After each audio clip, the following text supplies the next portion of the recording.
नमस्कार दोस्तों, let's have a look to section 8 of IPC. इसमें दे रखा है the pronoun he and its derivative are use for any person whether male और फीमेल। तो सिंपल सी बात कह रहा है कि जो ही वर्ड है, कहीं पे भी डेफिनेशन में अगर आप देखते हैं आईपीसी की किसी भी धारा के अंदर, किसी भी अपराध की धारा के अंदर जो ही वर्ड आया है उसमें सी इंक्लूड है। इसका एक एग्जांपल 354 से ले लीजिए। सेक्शन 354 के अंदर क्या कहा गया है? पहले लिखा है वर्ड असॉल्ट, फिर लिखा है और असॉल्ट और क्रिमिनल फोर्स टू वुमेन, मतलब किसी महिला के ऊपर, अगेंस्ट ये किसी महिला हो रहा है। असॉल्ट क्या होता है?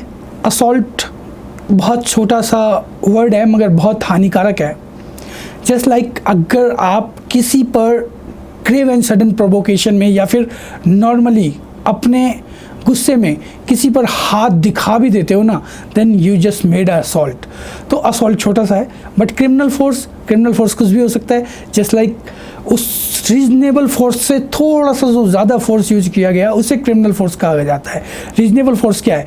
जैसे रीजनेबल फोर्स, जैसे मान लीजिए मैं आपको कहता हूँ भाई सब थोड़ा साइड हट जाइए, गिव मी सम स्पेस। तो मैंने एक प्यार से कहा कि गिव मी सम स्पेस, आप थोड़ा साइड हट गए, बट मैंने कहा साइड हट। तो साइड हट ये क्या था? It was a criminal force. तो अब आप समझ ही गए होंगे कि असॉल्ट किसी को अगर आप नाम मात्र का थप्पड़ भी दिखा देते हैं, जैसे आपने हाथ उठा दिया, असॉल्ट कर दिया, मगर ये यहाँ पर क्रिमिनल फोर्स, रीजनेबल फोर्स से ज़्यादा यूज फोर्स हुआ, वो क्रिमिनल फोर्स कहलाया। अब ये असॉल्ट और या तो असॉल्ट होगा या फिर क्रिमिनल फोर्स यूज होगा किसके खिलाफ? एक वुमेन के खिलाफ। इंटेंशन क्या है? विद इंटेंट टू आउटरेज हर मॉलेस्टी, उसकी लज्जा को भंग करना। तो यहाँ पर वो कौन कर रहा है? ही। यहाँ पे भी ही वर्ड है, तो उस ही में शी इंक्लूड है। मतलब कोई ज़रूरी नहीं है कि वो लज्जा भंग किसी पुरुष ने ही की हो सकता है कोई महिला भी किसी महिला के दुश्मन हो गई हो, और हो जाता है, लाइफ में सब कुछ पॉसिबल है। तो यहाँ पर आप जेंडर वर्ड आप समझ गए होंगे कि जहाँ पर ही वर्ड लिखा हो वहाँ पर शी इंक्लूड है।